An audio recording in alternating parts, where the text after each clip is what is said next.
And ఇప్పుడు పవన్ కళ్యాణ్ గారు real హీరోకి రియల్ లైఫ్కి నార్మల్గా తేడా ఉంటుంది సార్. కానీ పవన్ కళ్యాణ్ గారు నిజ జీవితంలో కూడా ఆయన చాలా దారుణమైన పోరాటం చేసి వరల్డ్ ఫినామినా 21కి 21 సీట్లు గెలిచి డిప్యూటీ సీఎం అయిపోయి, అంటే ఇదొకంతా ఒక హీరోయిక్ జర్నీ. అండ్ తర్వాత డిప్యూటీ సీఎం అయ్యాక లేదా ఎమ్మెల్యేగా ఉన్నప్పుడు, మంత్రిగా ఉన్నప్పుడు ఆయన చెయ్యని పని లేదు. ఏ గ్రామంలోకి వెళ్ళినా, ఎలాంటి కికారణ్యంలోకి వెళ్ళినా he's just reaching out people. అంటే is a large in their life క్యారెక్టర్గా ఆయన ఇదయ్యారు, పబ్లిక్ దృష్టిలో కూడా ఎస్టాబ్లిష్ అయ్యారు. అలాంటప్పుడు రియల్ లైఫ్కి వచ్చి ఆయన స్క్రీన్ మీద అవన్నీ చేస్తున్నప్పుడు, ఫైట్ అనండి, లేకపోతే ఇంకోటనండి, ఛాలెంజెస్ కానివ్వండి, అవి ఏమాత్రం మోతాదులో సరిపోతాయి ఆడియన్స్ని ఎక్సైట్ చేయడానికని మీకు అనిపిస్తుంది సార్?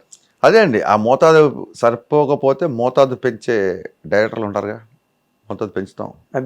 ఏ మోతాదులో నా సినిమా తీసినప్పుడు నేనే డైరెక్టర్ని, అంతే మోతాదు పెంచుతాం. మీరు అంటే ఎక్కడైనా మోతాదు సరిపోవట్లేదు అనిపించడం ఆయనే ఫీల్ అవుతారు. ఇది ఏంటి డైలాగ్ చెప్పాలా లేదా చేయాలా అని అన్నప్పుడు ఎస్ సార్ అక్కడ అవసరమైతే కరెక్షన్ చేసి స్పాంటేనియస్గా నేనే డైలాగ్ రైటర్ని కాబట్టి అలాంటి సందర్భాలు ఉంటాయి. డెఫినెట్గా డోస్ పెంచుతాం. ఆయన ఫీల్ అయ్యి ఆయన ఎందుకు కొట్టాలి ఒక మనిషిని సినిమాలో అని అన్నప్పుడు దానికి తగ్గట్టుగా లాజిక్, దాని ఫేర్ స్టోరీ, ప్రిమైజ్ అని సెట్ చేస్తాం. యాజ్ అ డైరెక్టర్గా ఇట్స్ నాది ఒక్కటిది కాదు, ఆయన ఎవరి సినిమా ఏ డైరెక్టర్ అయినా it's a responsibility to create that mood for an actor to come and perform effortlessly.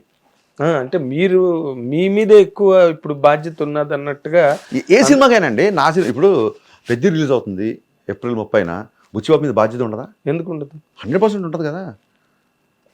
ఈ డైరెక్టర్ బాధ్యత తీసుకోవద్దు, మరి ఎవరు తీసుకుంటారు? అంటే ఇక్కడ మీకున్న ప్లస్ మైనస్ రెండు చెప్తాను సార్. మీరు మైనస్ చెప్పండి ఫస్ట్. ప్లస్ నాకు తెలుసు, మైనస్ తెలుసుకుంటాను. ప్లస్ మాత్రం మీకు ఎలా తెలుసు? ప్లస్ మాత్రం నా ప్లస్ నాకు తెలియకుండా నేను దూరం రాను. నా మైనస్ మీరు చెప్తే నేను ఏంటంటే మీరు ఓవర్లాప్ చేస్తున్నా నేను మాట్లాడుతుంటే. లేదు, నా ప్లస్లు నాకు తెలుసండి. మీరు ప్లస్లు చెప్తే అది పొగిడినట్టు ఉంటుంది కాబట్టి నాకు మైనస్లు చెప్పండి. ఏమైనా కరెక్ట్ చేసుకుంటా అంటున్నా. చెప్తా.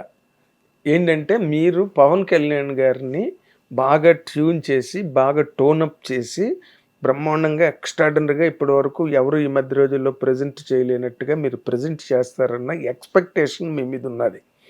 అది మైనస్ అవుతుంది. అది ఎక్స్పెక్టేషన్ ఉన్నప్పుడు ఈ అబ్బాయి ఎందుకు వచ్చింది అనుకుంటారు ఎక్స్పెక్టేషన్? ఆయన ట్యూన్ చేయడం, హ్యాండిల్ చేయడం అన్నీ ఊరికే మనం మాడుకునే మాటలండి.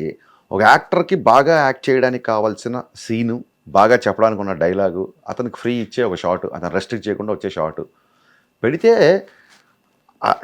ఎవరికైనా ఆ షాట్ ఎంజాయ్ చేస్తారు. సో నా ఉద్దేశం ఏంటంటే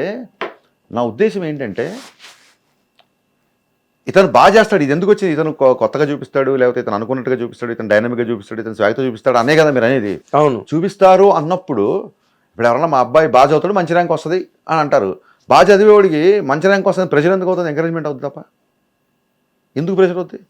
ఇతను బాగా చూపిస్తాడు అని మీరే అంటున్నారు, ఈజీ ఉంటుంది అంటున్నారు, ఎనర్జీ అంటున్నారు. ఇవన్నీ మీ దాంట్లో ఉంటాయని మీరు అన్నప్పుడు అది కాంప్లిమెంట్ అయ్యి ఎంకరేజ్మెంట్ అవుతుంది తప్ప ప్రెషర్ ఎందుకు అవుతుంది? అంటే మీరు అలాగే ఎప్పుడైనా ఫీల్ అయిన ప్రెషర్ ఏం లేదండి. ఒకటే ప్రెషర్ నా లైఫ్లో బిగ్గెస్ట్ ప్రెషర్ నేను తీసుకుంది ఇటీవలి కాలంలోనే. సినిమా ప్రీపోన్ అయినప్పుడు ఎట్టి పరిస్థితుల్లో కంటెంట్ లేట్ అవ్వకూడదు, ఒక్క షో కూడా ఎక్కడ క్యాన్సిల్ అవ్వకూడదు అన్నట్టుగా తీసుకున్నాం. దేవుడి దేవాలు అన్ని పనులు అయిపోయాయి. ఇంకా చిన్న చిన్న చిన్న చిన్న వెరీ మైన్యూట్ థింగ్స్ ఉన్నాయి. అమెరికాకి ప్రింట్లు వెళ్ళిపోతున్నాయి ఆల్మోస్ట్. ఇంకొక చిన్న ఫైనల్ చెక్ ఉంది. నెక్స్ట్ ఏంటంటే ఈ మొత్తం సెటప్లో మీరు మన పార్థిబన్ గారిని తీసుకొచ్చి పెట్టారు. అంత అవసరం పార్థిబన్ గారు చేయాల్సిన? It's called creative freedom, it's not necessity నుంచి రాదు, క్రియేటివ్ ఫ్రీడమ్. ఇప్పుడు పవన్ కళ్యాణ్ గారితో సినిమా చేయాల్సిన అవసరం వచ్చిందని అడుగుతారు ఎవరన్నా? అడగరు కదా. నేను ఒక కథ రాసుకున్నాను, ఆయన కథ చెప్పాను, నేను ఒక యాక్టర్ అనుకున్నాను, పార్థిబన్ బాగుంటాడు అనుకున్నాను. ఇప్పుడు దాన్ని ఏమంటారు, పుష్పాల ఫహాద్ ఫాసిల్ చేశాడు కదా, చేశాడు. అది అంత అవసరం వచ్చిందని అడుగుతామా సుకుమార్ని? అతను ఆ క్యారెక్టర్ ఊహించుకున్నాడు ఫహాద్ ఫాసిల్, అది బ్రహ్మాండంగా పండింది. సెకండ్ పార్ట్లో కూడా అది సూపర్గా జరిగింది. అసలు కరుణాకరం తొలి ప్రేమ ఇచ్చిందే తమిళ దర్శకుడు కళ్యాణ్ గారికి. ఎందుకు ఇక్కడ తెలుగులో దర్శకులు లేరా అని అడుగుతామా? అసలు కళ్యాణ్ గారు మొన్న కాంతారా సినిమాకి టికెట్ రేట్లు ఇచ్చారండి. అవును, నేను స్టేజ్ మీద కూడా చెప్పాను. నాకు తెలిసి ఉస్తాద్ కంటే ఎక్కువ రేట్లు ఇచ్చారు. If I'm comparing now, Ustaad కంటే ఎక్కువ రేట్లు ఇచ్చారు ఆయన. అంటే మనము ఇప్పుడు ఈ డిజిటల్ రెవల్యూషన్ ఉన్నప్పుడు ఎక్కడో ఒక ఢిల్లీలో ఉన్నవాడు ఒక ట్వీట్ పెడితే మనం దానికి రెస్పాండ్ అయ్యి, లేదా ఒక చెన్నైలో ఉన్న ఒక సినిమా గురించి టాక్ చెప్పగానే మనం దాన్ని నెట్ఫ్లిక్స్లో చూసేసి, మనం ఈ లాంగ్వేజ్ బారియర్స్ దాటేసి దిస్ బ్యారియర్స్ అన్ని మనం పగలు కొట్టుకుని బద్దలు కొట్టి మనం ముందుకెళ్తున్నప్పుడు ఇంకా పార్థిబన్ తీసుకురావాల్సిన అవసరం ఏముంది?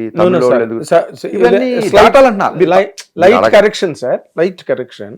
నేను నెగిటివ్ సైడ్ అడగలేదు సార్. నెగిటివ్ ఆయనని ఏంటి, what is that creative freedom అంటున్నా. దట్ ఈస్ కాల్డ్ క్యారెక్టర్ కి. అదే దర్శకుడు సృజనాత్మకత, అదే దర్శకుడి యొక్క దాన్ని ఏమంటారు విజన్, అదే దర్శకుడి యొక్క దాన్ని ఏమంటారు ఊహ. ఈ పాత్ర ఇలా రాసినప్పుడు టకటక చూస్తున్నప్పుడు యూట్యూబ్లో అవ్వచ్చు, దాంట్లో అవ్వచ్చు, అన్ని చూస్తున్నాం కదా ప్రపంచం అంతా. మనం తెలుగులో అని చెప్పి ఓన్లీ తెలుగు రీల్సే చూస్తాం, అన్ని చూస్తాం కదా. అలాంటప్పుడు టక్కన పార్థిబన్ గారు భలే ఉంటారు ఈ క్యారెక్టర్ అనిపించింది. అంతే. It's creative choice.